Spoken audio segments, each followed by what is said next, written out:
Hoje a Rússia conseguiu a sua vitória mais importante desde o início do conflito. Geopoliticamente é um ponto decisivo e economicamente e militarmente também. A cidade de Mariupol, segundo os russos, claro, tá, isso não foi confirmado pelos ucranianos, está tomada. Ou seja, Mar de Azov é totalmente dos russos. Marine Le Pen está sendo acusada pelo Macron de guiar o chamado Frexit caso ela seja eleita, ou seja, o processo de saída da França da União Europeia. Será que faz sentido essas acusações? Sei não, hein? Japão, país que tem grandes rivalidades com a China e mais recentemente ainda mais com a Rússia, foi convidada para fazer parte de uma aliança militar contra a expansão militar chinesa, a AUKUS. Se ele aceitar, não prevejo grandes novidades, boas novidades ali para a questão regional. Já pegando ali no mar meridional chinês, a gente pode relatar que a China, por exemplo, também hoje está duvidando da capacidade de Taiwan de resistir a uma possível intervenção chinesa na ilha de Taipei, e Suécia e Finlândia confirmam. Muito possivelmente até junho, hoje tivemos reuniões das duas primeiras ministras, até junho os dois países entrarão na OTAN. Putin promete respostas. Se vocês querem entender um pouco mais sobre esses assuntos, e muito mais também sobre geografia, geopolítica, atualidades, política, polêmicas, enfim. Tudo para você se manter sempre bem atualizado. Já se inscreve no canal, deixa seu like, compartilha esse vídeo, que eu, professor Cardo, conto muito com a sua ajuda. Beleza? Link para o curso completo de Geografia, Geopolítica e Atualidades, para você pré-vestibulando, concurseiro, interessado mesmo, enfim, tá? Na descrição. É baratíssimo, tá? Aulas semanais ali, ó, comigo. Eu vou sempre atualizando vocês, também tiro dúvida pelo WhatsApp, galera, sensacional, tá? É baratinho, vocês vão se arrepender. Link na descrição. Tamo junto? Então bora lá pro vídeo, ó. Bom, o primeiro tema acho que é bastante relevante. Hoje tivemos a informação, a partir do Ministério da Defesa russo, de dois pontos relevantes. Primeiro, que a Rússia dominou Mariupol. Segundo a Rússia, mais de 1.000 ali militares ucranianos, inclusive alguns oficiais, se renderam. A gente teve até a TV russa hoje propagando as imagens. Eu não posso nem colocar a foto aqui para vocês, senão o YouTube desmonetiza meu canal, né? E vocês sabem como funciona o YouTube, tá bom? Mas se você procurar no Google, dá um Google aí que vocês encontram as fotos oficiais. Alguns militares um pouco machucados e tal, mas aparentemente eles se renderam e os que não se renderam estão cercados, ou seja, não existe mais nenhuma possibilidade de vitória. Isso vai fazer com que a Rússia ela consiga conectar, finalmente, talvez fosse o grande sonho, principalmente depois que a Rússia anunciou uma mudança dos seus planos, não dominar a Ucrânia como um todo, mas sim pegar uma parte da Ucrânia que vai unir Lugansk e Donetsk, a região de Donbás, até a Crimeia. Toda essa região é chamada de Mar de Azov. Inclusive, Mariupol é onde estava o batalhão Azov, que tem orientações neo-tananã, né? Que vocês sabem que eu não posso falar aqui no YouTube, tá bom? E aí, se eles conseguirem, de fato, dominar todo esse estreito, esse Mar de Azov, isso dá conexão direta com a Rússia, sem precisar pedir para nenhum país, com o Mar Negro, que dá acesso ao Mar Mediterrâneo, ou seja, conecta a Rússia diretamente a águas quentes. Ou seja, é extremamente estratégico, militarmente, economicamente, até do ponto de vista de turismo, né? A região da Crimeia, por exemplo, conectada ao território russo, é sensacional, assim, tá? Paradisíaco, enfim. Então, é uma vitória bem importante, se de fato ela for consumada. A Ucrânia, novamente, ela não confirma esse fato. E hoje também, o Ministério da Defesa russo divulgou mais uma informação bastante importante acerca de mudanças de planos. Hoje, a Rússia anunciou que pode começar, sim, a fazer tananã, né? Disparar tananã, não posso falar aqui no YouTube, contra os centros de decisões da Ucrânia. Penso eu que centro de decisões, foi esse termo que eles utilizaram, claro. Ele estaria se referindo ao poder político ucraniano. Segundo a Rússia, eles não tinham mobilizado ainda grandes né, a essas regiões. Por quê? Porque era uma área que tinha muitos civis, né? E a Rússia, segundo a narrativa russa, claro, está querendo preservar os civis. A gente já viu imagens péssimas que não confirmam esse fato, tá? Assim como já vimos imagens péssimas de ucranianos também retaliando russos, isso é fato.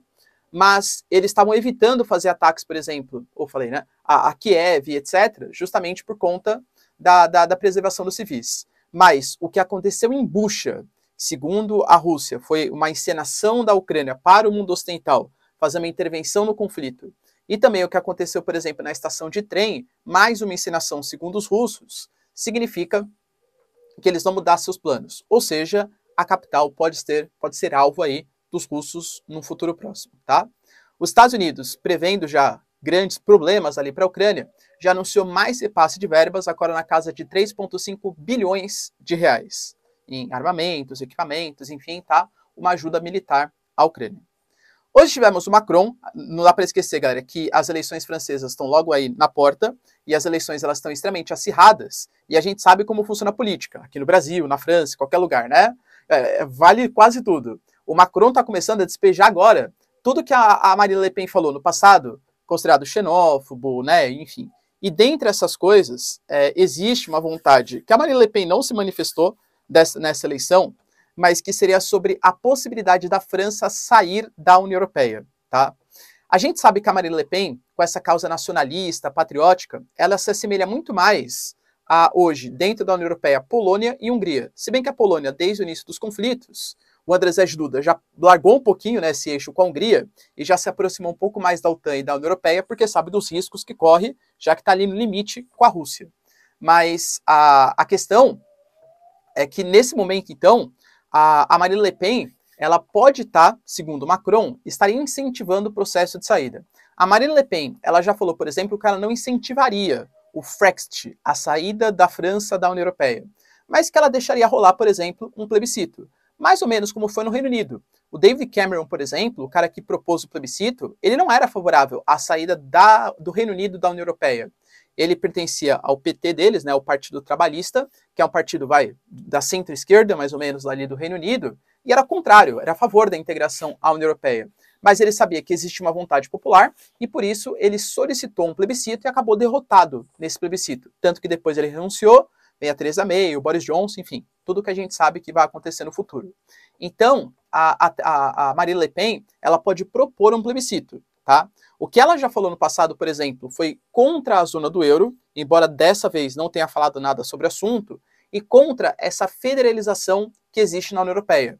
Ou seja, como se a União Europeia fosse um mega país, tendo ali uma Comissão Europeia, um Parlamento Europeu, Poder Executivo, Poder Judiciário, a ideia de um exército comum, por exemplo, isso a Marine Le Pen é contra.